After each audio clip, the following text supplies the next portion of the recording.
Look, if we're going to start a huge multinational corporation, I've got to hear you sing. Can't you just trust that I'm just like a really, really, really good singer? Just one song.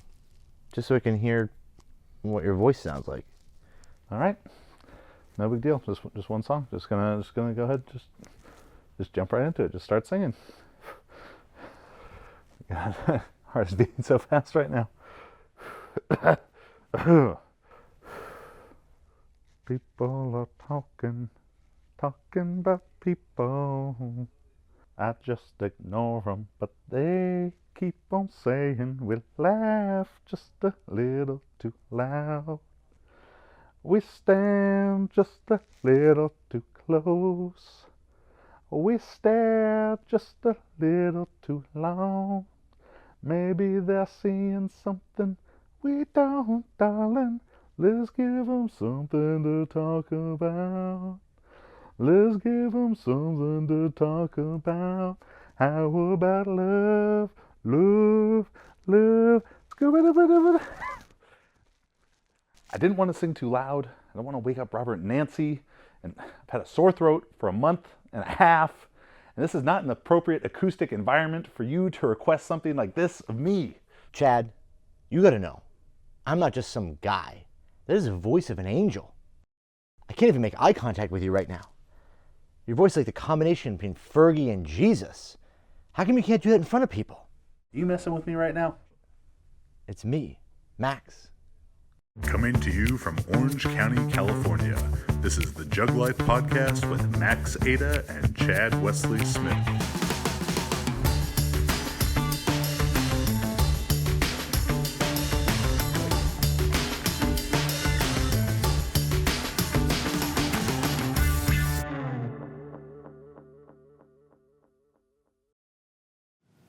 Hey everybody, this just in, a new episode of the JuggLife podcast.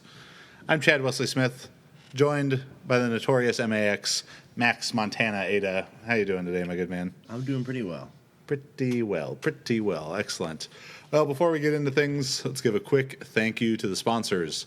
Virus International, use Jug for 10% off.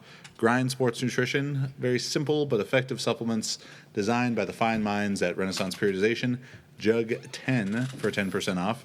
And Trifecta Nutrition, if you want great tasting food delivered right to your door, trifectanutrition.com/juggernaut. And milligrams and kilograms. The more you take, the more you make. It's a lifestyle, especially for some. Yeah.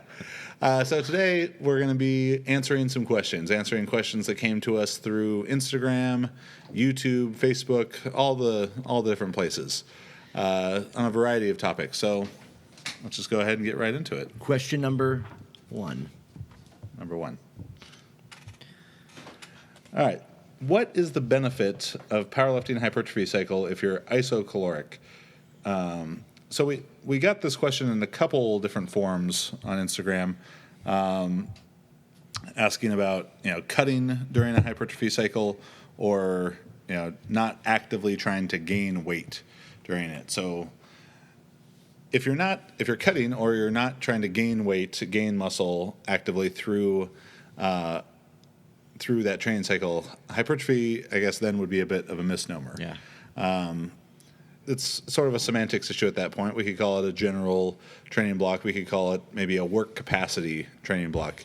And that's really going to be where the benefit comes in for someone who's in an isocaloric state. So they're trying to maintain their body weight, doing high volume training, sets of 6, 8, 10, maybe even 12 reps, and pushing to increase the volume of work from week to week is still going to be beneficial in the long run, because it's going to prepare you to do a greater amount of work. So if doing this high volume training, again, trying to avoid the word hypertrophy, as that would not be the goal anymore for this block, doing the high volume work during that first block of training can still satisfy the principle of phase potentiation, and that it's going to increase the potential of the subsequent strength block, because now instead of doing 5 sets of 6 at 75 to 80%, now you can do 6 sets of 6 at 75 to 80%, and get through the training effectively, and I don't know if it's going to really have any impact on the recovery abilities, but at least the fitness level you have to do the specific training session will be improved. Yeah, it would make sense, I guess, if you're not trying to move up a weight class. I mean, it wouldn't really. You're not going to build any muscle if you're not eating a surplus of calories, or it would be negligible at best. So, I mean, it really doesn't have any place if you're trying to move up a weight class. That would not be would not be hypertrophy anymore. You're not going to gain any muscle. I mean, If you're not trying to move, if you're not, Yeah. if you are trying to move a weight class, not the correct solution.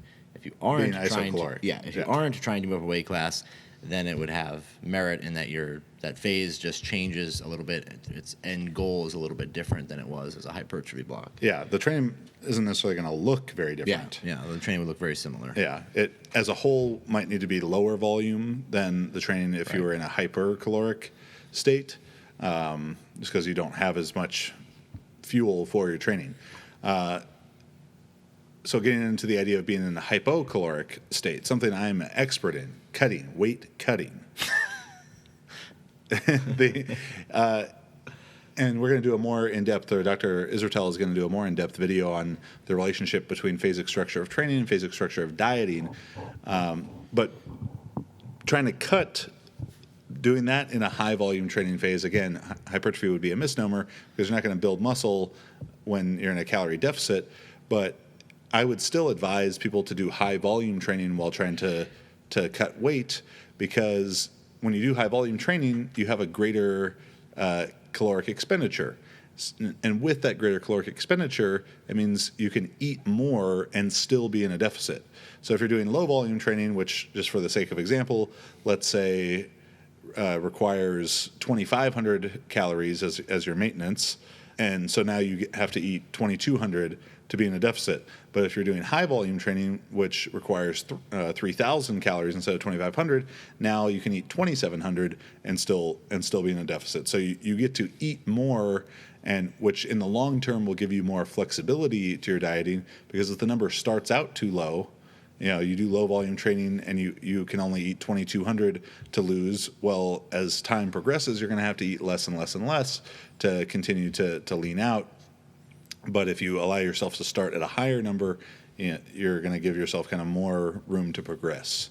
And again, that's coming from weight cutting expert, lean gains champion, Slim Wesley Smith. Slim Wesley Smith. How bloated do I look on this camera right now? It's a fisheye. Every camera adds lens. 10 pounds, Yeah. and there's 32 cameras on him right now.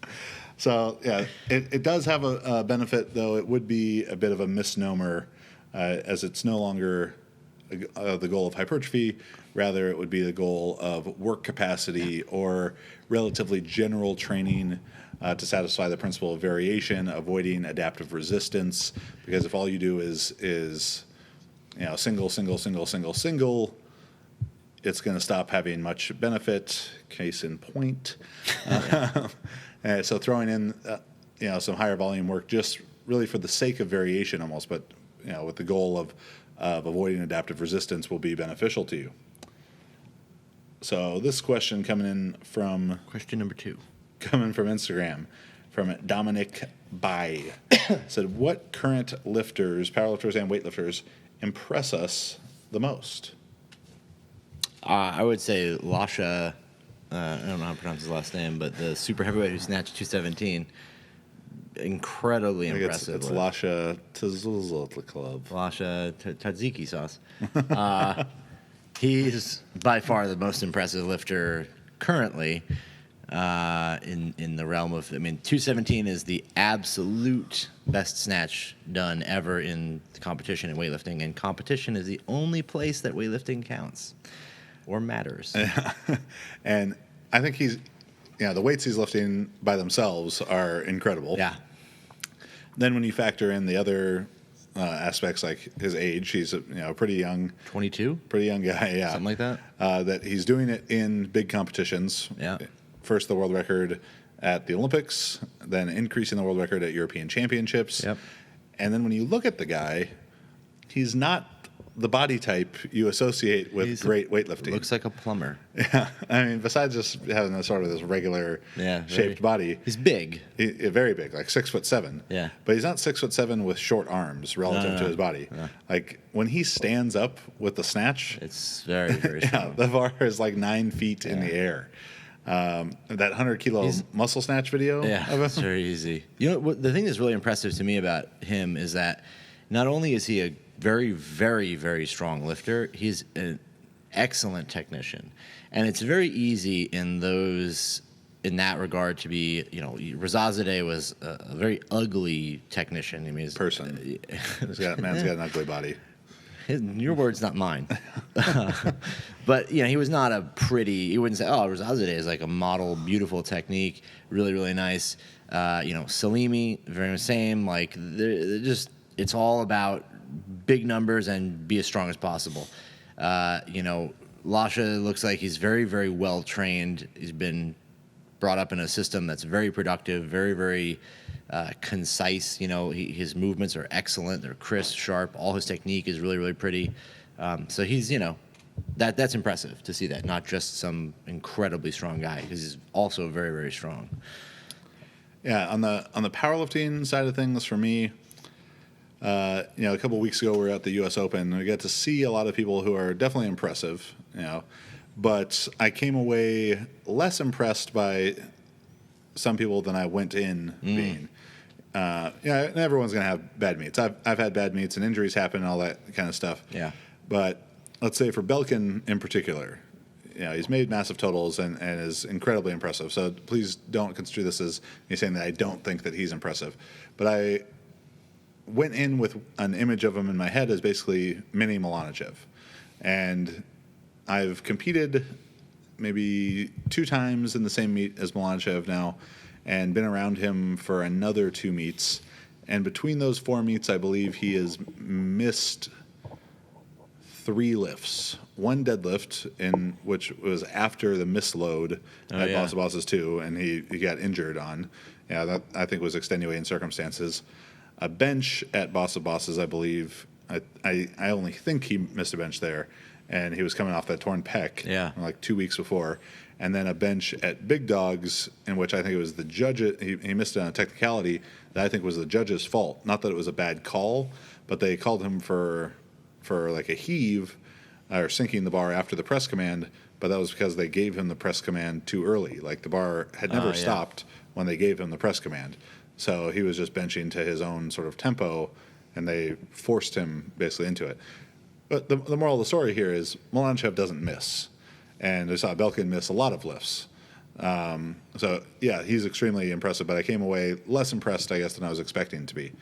If there was a lifter who stands out the most as the most impressive, is Ray Williams. Oh, yeah. I mean, hands down. It's just ridiculous. John Hack was really impressive. Yeah, the man who beat John Hack, Ben Pollock, also extremely super impressive. Those guys, that was a great battle. Yeah.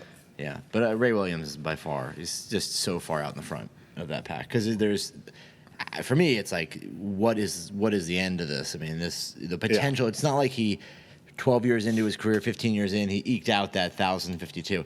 It's like, oh, he's just getting started, and he's, you know, a mile ahead of everybody else. Yeah, he's measuring improvement by the tens of kilos, not by the half kilo chip, half kilo chip, half kilo chip. Milanichev, as I was mentioning, the man doesn't miss. He goes anywhere and makes the biggest totals in the world. I think Ray Williams, you know, with the circumstance of IPF and everything that comes with that, is just amazing. Is great across all the lifts. Personally, bias, obviously, but I think I take it for granted sometimes being around her so much that Marissa is amazing. Yeah, that's super impressive. That people forget, you know, if you've seen the videos of me spotting Marissa in the squat, that should give you a better perspective on how small she actually is. She's a very tiny person. Mm-hmm. But because I've seen her lifting for a long time and expect her to make these big lifts, I think I take it for granted at times that this is just a tiny, tiny woman pulling 400 plus pound deadlifts and benching over 200 pounds and squatting well into the 300s, doing it at 40 plus years of age, doing it as a mother of 2 kids, doing it with an incredible physique, being lean, doing it across all 3 lifts where it's not just this freakish anomaly in one lift that pushes the total over the top. In a similar way to 2011, 12, 13, where Dan Green was just setting the world on fire when he was breaking all these total world records without having any single lift world records. That to me is makes someone a bit even a greater powerlifter. That they are the best at the sport of powerlifting, the total, without being the best at any of the single lifts.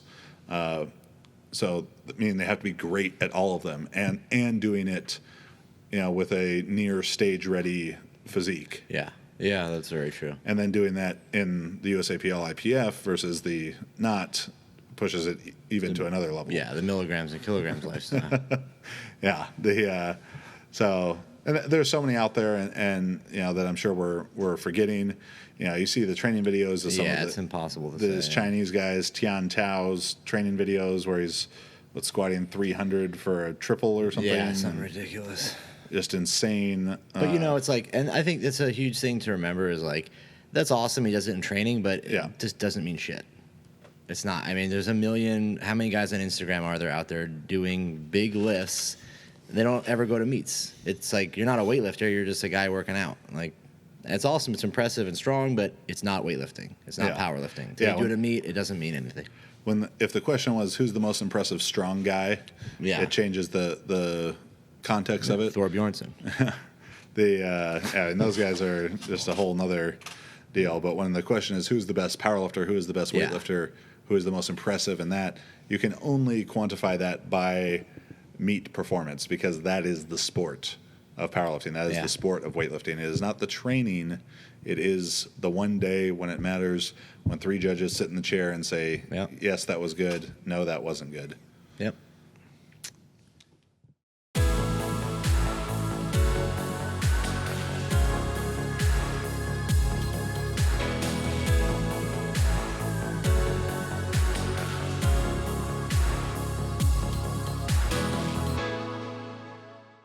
Numero tres.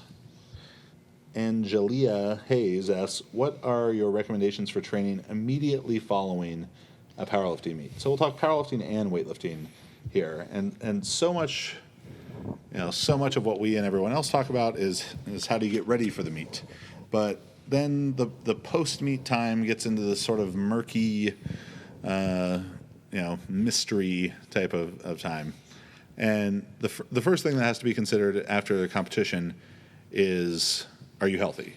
If you sustain some sort of injury during the competition, even if stuff just hurts a lot and maybe not quite into the realm of injury, that's going to change the context of all of this, and this would be a different discussion. So let's just say you have the regular soreness and fatigue generated from a meet, but no extenuating circumstances, no injury on top of it. Where the trick and the tough part of this kind of happens is if we take an athlete who has a peaking phase of training plus a taper plus a competition plus maybe a very light week of training after, and then try and jump them right back into high volume hypertrophy general work capacity type of training, they're going to be really, really bad at it. Particularly the more advanced athlete, let's say myself in powerlifting, where I have a 2-month-long peaking block, 2 months of training in the 1, 2, and 3 rep range with lower frequency throughout the week, 4 training sessions for me instead of five that I do during hypertrophy or strength, and then a 2-week taper, and then doing the meet. I could be looking at 9 weeks of very little training volume. So it would be unrealistic to think to go from 9 weeks of singles, doubles, and triples that I'm going to do very well jumping right back into 10s. Yeah. I think something to note is that qualification, size, gender play, in my opinion, play the biggest role in this portion of planning, because just like Chad said, 9 weeks of essentially very low training volume, mostly singles and doubles and maybe triples, with large periods of no training, rest days, probably more rest days or more very, very light training days, technical workouts. For a person who's at the highest level of qualification, largest body weight class, male, you have all these factors going in.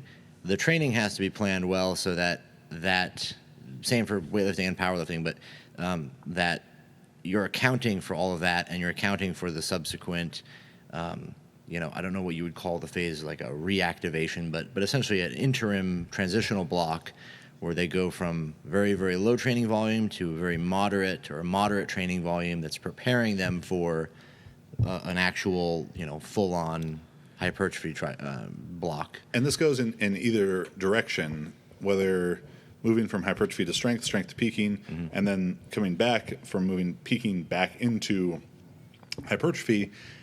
Transitions between training blocks need to be smooth. Yes.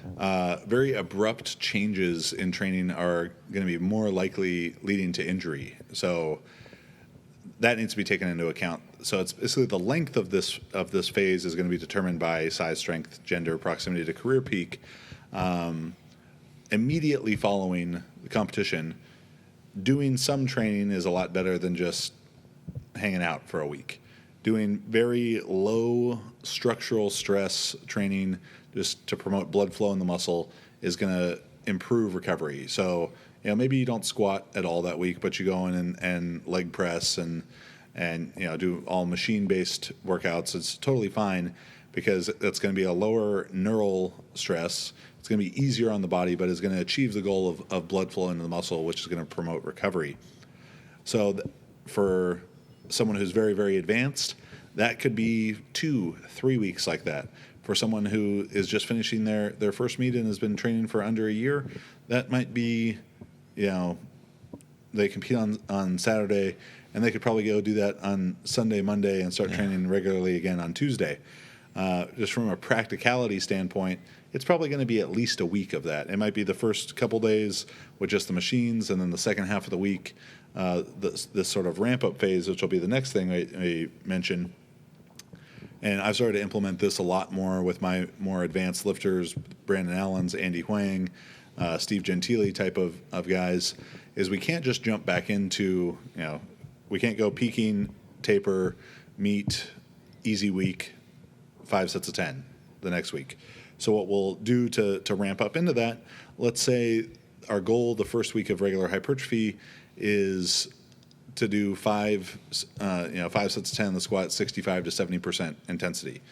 So the first week of this reacclimation time would be maybe 5 sets of 6 at 65 to 70% intensity. Then the second week, 5 sets of 8 at 65 to 70% intensity. And then finally, the third week, being able to get back into the regular training. Now, this will be a bit different strategy for weightlifting because, the technical qualities and stuff you need to stay in touch with that more frequently. So how would you change that? A lot of it is going to look like the opposite of the way you went into the meet. So the first week after training, there's going to be, very, very low volume of training. You're still able to start incorporating more of the general exercises because, again, squats and pulls and presses and whatnot and bodybuilding exercises are general in nature, and they're not going to be as specific. So it's not taxing as much, but you're very much like Chad. You're going to kind of go in after the competition. There's this phase that looked kind of similar to the way you entered the competition. Low volume, building in volume again, and then increasing intensity as you go, back into another general phase where everything is kind of pushing a little harder. It's a little different in weightlifting because the weights are smaller, the movement's faster, technique is a little more tactile thing. You need to kind of stay in touch with, like Chad said. And a lot of times as a coach, you're put in a place where lifters have to compete frequently. you might have a meet in 3 or 4 weeks or 5 weeks or 10 weeks, and you don't have the luxury of a 16-week training cycle going into it. So you have to be creative about that solution. That kind of comes in play before the competition you just entered. So you set yourself up, with the right kind of training block leading into the competition, not straying too far from some of the general qualities that are necessary without, so you're not losing some of those qualities as you transition out of that if the meet's not important. Example would be like Colin Burns going to the Arnold, then going to the AO. His training into the Arnold was very, very similar. That meet, there wasn't a huge deload, there wasn't a large taper, not really much of a peaking effect took place there because we had a meet 2 weeks later, in which case we transitioned from that being basically the beginning of his peaking phase that Arnold was, then a couple weeks of much more high intensity, much lower volume training going into the American Open, and he performed well at both meets. And then from there, transitioned back into that sort of reacclimation phase, and then into the general training phase where he's going into nationals. I think it's also important with yourself or with the athletes that you coach to establish an expectation of what the time post-competition is. Yeah. Because if the lifter's expectation becomes, I compete and then I take 2 weeks off, particularly for weightlifters who are going to be generally less muscular than a similarly qualified powerlifter, especially for female lifters, especially for lower weight class male lifters, the detraining effect will be very, very significant there. So the expectation has to be established that we train with purpose all the time. That the training immediately after competition, unless it's like the end of a quad or the end of an annual plan, it's purposeful training has to be done the week after to prepare you for what is to come, to maximize the long-term result. Yeah, I think deloads are just a quick thing, but I think deloads are really important to monitor when you watch your athletes and see the individual responses to changes in load. If you don't have a good handle on how people respond to reductions in load, it's hard to gauge this exact thing. What do we do after meets? How fast do they turn around from these things? So, it's important. Deloads aren't just simply get rid of the volume and let them rest. That's not ever what it's about. It's a very specific targeted training effect you're looking for. Grind Sports Nutrition is committed to providing athletes with the highest quality supplements to fuel their training. Grind products are designed by Renaissance Periodization and contain only ingredients and dosages with substantial bodies of evidence to support their effectiveness. No fluff or fillers. Get on your grind because your success is earned, not given. Next question comes to us from Alec Lang on YouTube. Do you implement any kind of isometric training in your athletes' powerlifting or weightlifting programs? So isometric training is something that I have a little bit of experience with, and early in my powerlifting career was something that when I was being coached by Josh Bryant, he implemented during the peaking phase just for the, I think I did it for sure for the deadlift and possibly a little bit for the bench press. Isometric in the squat is probably going to be a no-go just from a spinal compression standpoint. But in the deadlift, where I remember using it more significantly, is we would do pull in a 6-second pull into a pin. Yeah, I'd put like 405 on, so maybe that was about 55%. And we'd have two different versions of this. I'd just break the floor to a very low sticking point and pull it into the pins and pull as hard as I could against the pins with 405 for 6 seconds. I'd do 3 sets like that, and then 3 sets at a high sticking point, maybe about 2 inches short of lockout. So we're working from 2 inches off the floor to 2 inches shy of lockout. And I'd pull as hard as I could, and like the high one was a little weird because you'd smash it into the pins with a light weight like that, and it would almost jar out of your hand a little bit. But then I would pull constant tension into those pins for 6 seconds at that. But very, very low volume of this, like 3 sets at the low, 3 sets at the high. So, 36 seconds of exposure to this for maybe 1 or 2 weeks in the training plan. And that's the important thing, I think, to remember with isometrics. though this holds true for a lot of different training effects that, or a lot of different training modalities, is that they're beneficial, but their window of benefit is very small. The isometric training is hugely stressful to the nervous system, and I think it should be treated in the same type of way that like a shock training, depth jumps, altitude landing type of stuff would be treated. That yes, it provides a profound training effect, but if it's so easy to overdo, to overuse, and to drive yourself into high levels of neural fatigue, as we've talked about many times before, the neural SRA curve is very long. So even though the muscular damage being created in isometric training is pretty limited, because one, it doesn't really have much if any eccentric loading where the greatest muscular damage occurs, there's a very small range of motion associated with it. So you're not doing a lot of work. So quantifying the volume of it is a bit tough that way, but it does have a very huge effect on the system. So if it's something that you want to include, go ahead and do that, but use less than you think that you need to use. It's something I'd say at most 3 to 8 or 10 sets, and these are like single efforts like the 6-second pull for one training block. 3 to 4 weeks out of an entire training cycle. So 3 to 4 weeks out of a 16 to maybe 20, 24 week time period, I think would be sufficient. Do you think there's really any application in weightlifting? So isometrics, exactly what you're describing, there is basically no application. I guess you would call it isotonic, where you're moving, but you're not pulling against, like in Chad's case in the deadlift, he's pulling against an immovable object, and he's pulling as hard as physically possible. In weightlifting, you see a lot of like snatch with a pause at the knee. That's not truly an isometric in the sense that you're pulling against the bar, continuing against an object that's not moving.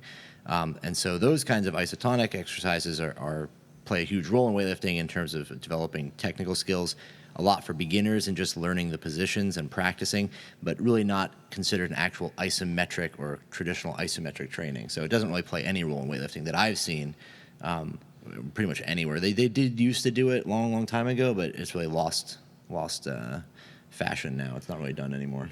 Would a jerk hold? Or, front rack hold. Like there's like those kind of things where it's a front rack hold and those things, but I think again it's not necessarily isometric in that you're just supporting the load rather than pushing against the load, an immovable object. And I think that would be what you'd call isotonic. And that's probably incorrect. What about a contraption where one person's holding a rope, and the rope is attached to an elaborate pulley system to the bar, and you pull on as hard as you can, and let go of the rope, and you just finish pulling? Oh, yeah. Or like if you put a bar in water, and you lift it out of the water and you get a photograph of it. Well, magnets. Magnets, electromagnets. Magnets being underutilized.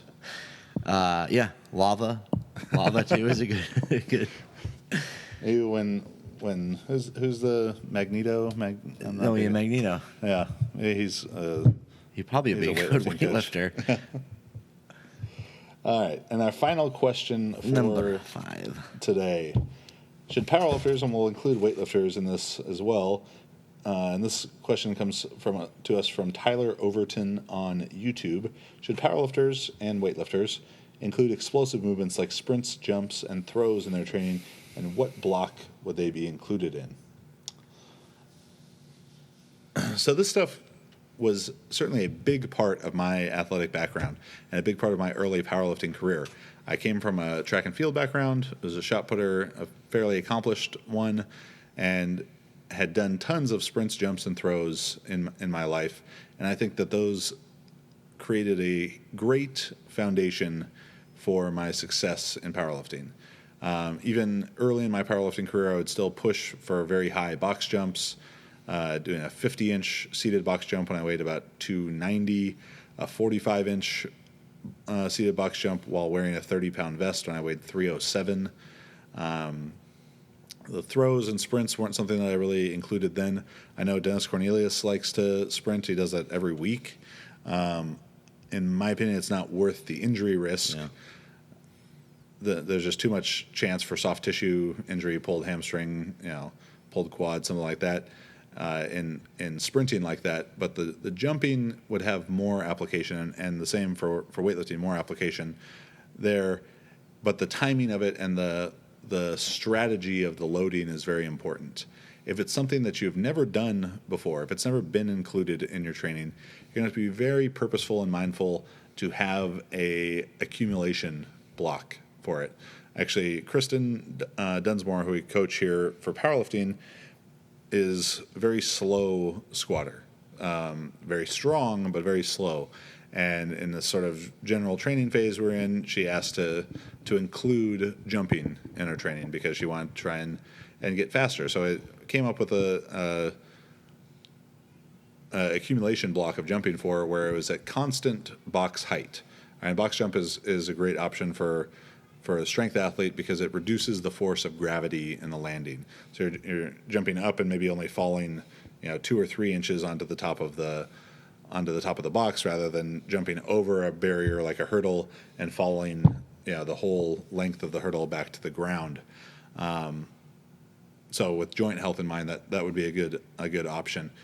So the way that we did that was constant box height and a medium, high, low structure to the week, where on Mondays she was doing a medium volume of jumping, on Wednesdays a high volume of jumping, on Fridays a low volume of jumping. So maybe 4 sets of 3, 6 sets of 3, 6 sets of 3, 8 sets of 3, 4 sets of 3. And then next week, 4 sets of 4, or 6 sets of 4, 8 sets of 4, 4 sets of 4, 6 sets of 5, 8 sets of 5, 4 sets of 5. So waving it like that to build in some fatigue management, but always at a constant height, just accumulating proficiency in the movement, learning how to land properly, and preparing the body for more intense work. So if you want to introduce it to your training, that's how I would go about doing that. Once you've accumulated some volume and some fitness in that, then it's going to be easier to keep it in your training throughout and to manipulate it in different ways for potential training benefit. As I mentioned before when talking about isometrics, they're comparable to things like shock training, depth jumps, which have a huge, profound effect on strength. East German athletes, power athletes, and weightlifters, shot putters and weightlifters were using that for strength training, but also hugely taxing to the joints, to connective tissues, to the nervous system. If you're going to have a 250-pound powerlifter try and drop off of a 3-foot box and absorb all that force and then redirect it back into another jump, you'd have to really be well prepared for it. So the accumulation part of the training you'd want to put far away, probably even outside of a hypertrophy block per se, into just a general transitional block, preparatory block, because trying to squat and deadlift for sets of 6, 8, and 10 while also doing a high volume of jumping, they just don't complement each other very well. So you accumulate and then kind of maintain those speed qualities while reflecting, where the jumps can reflect the volume of the lifting. What about jumping for weightlifters? Very similar. I mean, in weightlifting, the nature of the movements is already more similar to jumping. Obviously, early in someone's career, those things play a huge role, especially for powerlifting. Any athlete, the general aspect of Even the video we saw today, Sheko. Yeah, the little kid. He had a little kid doing depth jumps. The jump part was debatable. Jump. He was hitting the ground. He was like slippers on too. It's a very Russian video. But that plays a huge role in the developmental period for athletes. For weightlifting, similar. The jumps, again, looking at the biggest thing is not just giving all weightlifters should do jumping early in the general phases, because a lot of people coming into it are not conditioned to it. It has to be done very, very slowly and with an appropriate accumulation early in the training cycle. The jumps for weightlifters will stay in there, generally through the halfway point through the training cycle as they get closer to peaking, and then they'll start to taper off because you don't want to be competing for the resources for the actual heavy lifts. They can do a good job of maintaining some of those speed qualities while the lifters are essentially on these lighter rest days in the later phases of training as they get closer to competition. So you don't have to do as much snatch and clean and jerk. You might be doing some jumping in there to sort of give yourself more recovery without actually fatiguing yourself further with the lifts. Now, Colin and Pomp both are very, very impressive, Incredibly jumpers. At the training center, I remember watching Colin do jumps onto those big wooden jerk blocks and multiple box jumps onto those very casually at like in the high 40s, low 50-inch ranges for sets. Pomp doing like hurdle hops, 42-inch hurdle hops, double leg bounds over those for 5-6 reps at a time. He did a 38.5-inch vertical. Yeah, they both have near 40-inch verticals for sure. And then we've got Townsend. Townsend can fly. Yeah, he's a different whole different That's thing when it comes to jumping. Yeah, I don't know actually with James. He's so explosive; it's not even necessary. I mean, it's just it's like an underlying genetic ability that. I mean, he's walked up and did a 43-inch vertical. Yeah, the jumping is workout. more for show than for for anything for else. likes. Yeah, Yeah. the throws, could have also similar like general physical prep applications. I think a good one if you do have a very general phase of training, this would fit in well with a like quadrennial planning for weightlifting, is improving general work capacity by increasing volume of throwing in a way that I've found to do that with athletes of different sports, even throwers, is have a relatively heavy med ball, which is going to be dependent on athlete size and their strength, and go out on the field and throw, whatever variety, backwards throw and then walk or jog to the ball.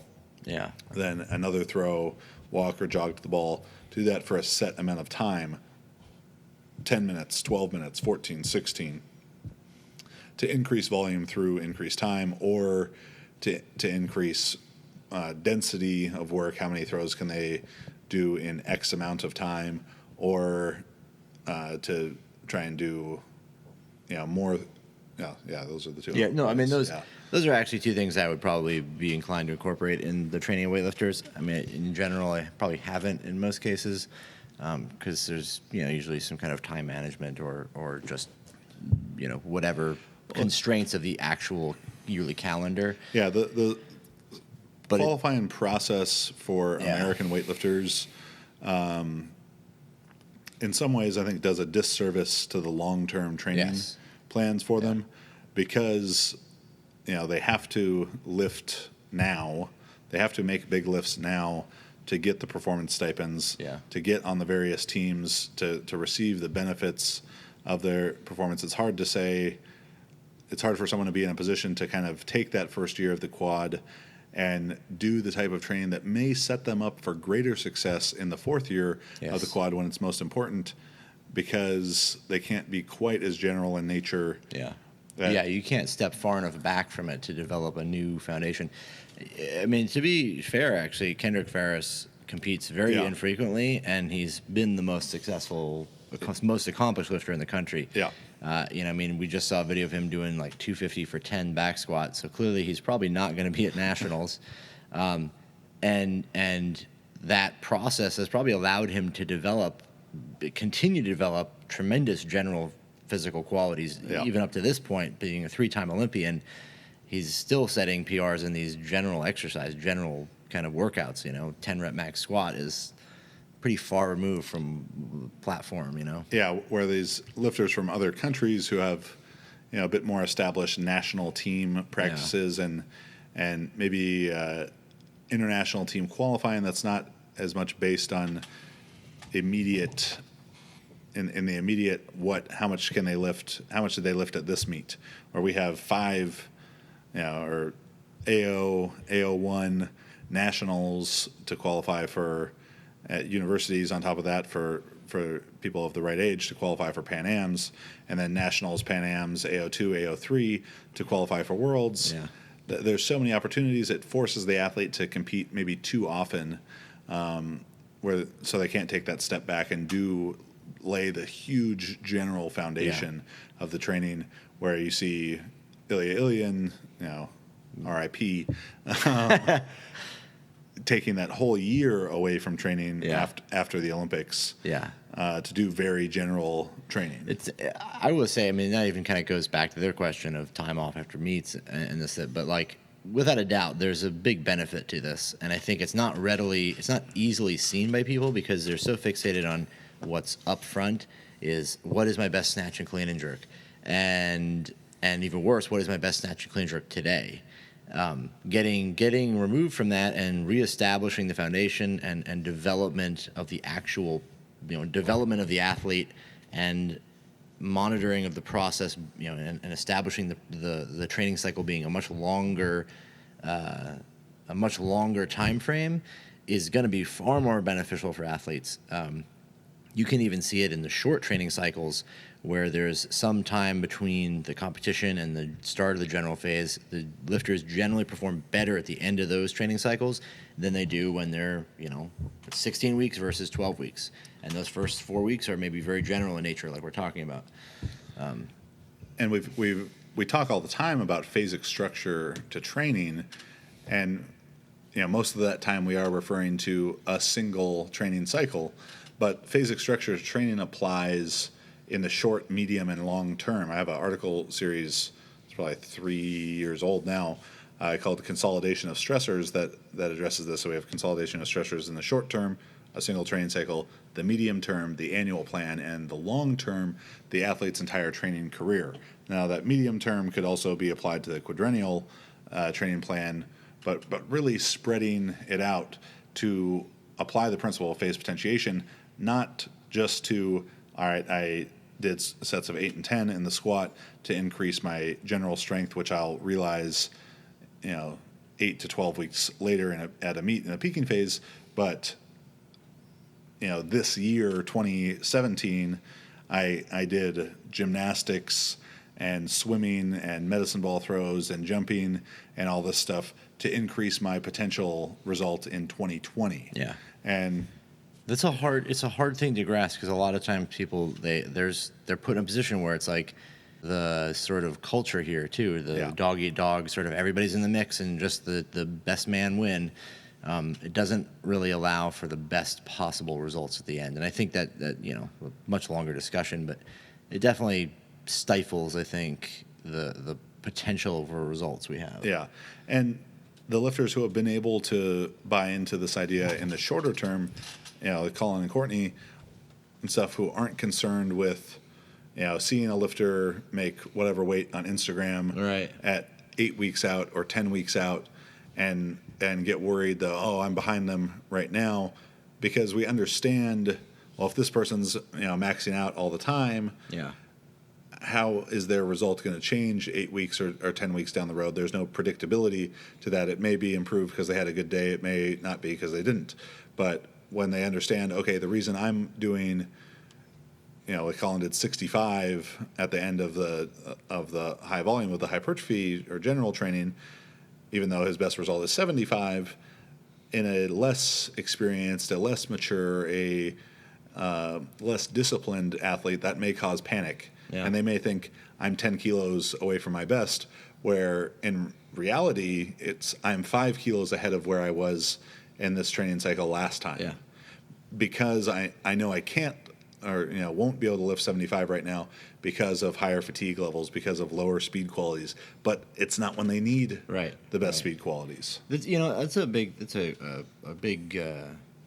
don't want to say shout out, whatever, especially to Courtney, is to embrace that process. The idea that what you do right now is not as important, what your results are right now is not as important as what you're doing, because what you're doing is going to produce results when it matters. And you can see it.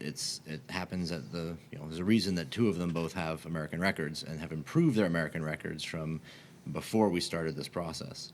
Yeah. So.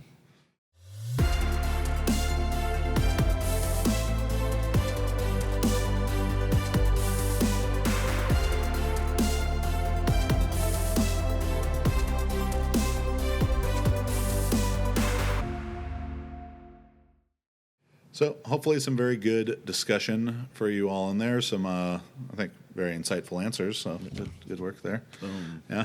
It's a very good high five. Yeah. This week we will be in Chicago, Illinois, for USAW Nationals. The whole gang's going to be there. So if you're in the area, gang goes to nationals. if you're in the area, please come by the Weston Lombard USAW Nationals. Support the sport of weightlifting in America. There is going to be great lifting. Team Juggernaut men's and women's team battling for the team championship. Our first first chance at a national championship.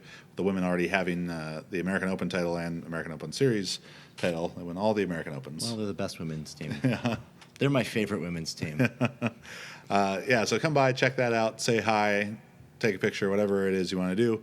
If you like the podcast, go on iTunes, give us a 5-star review, write us a review.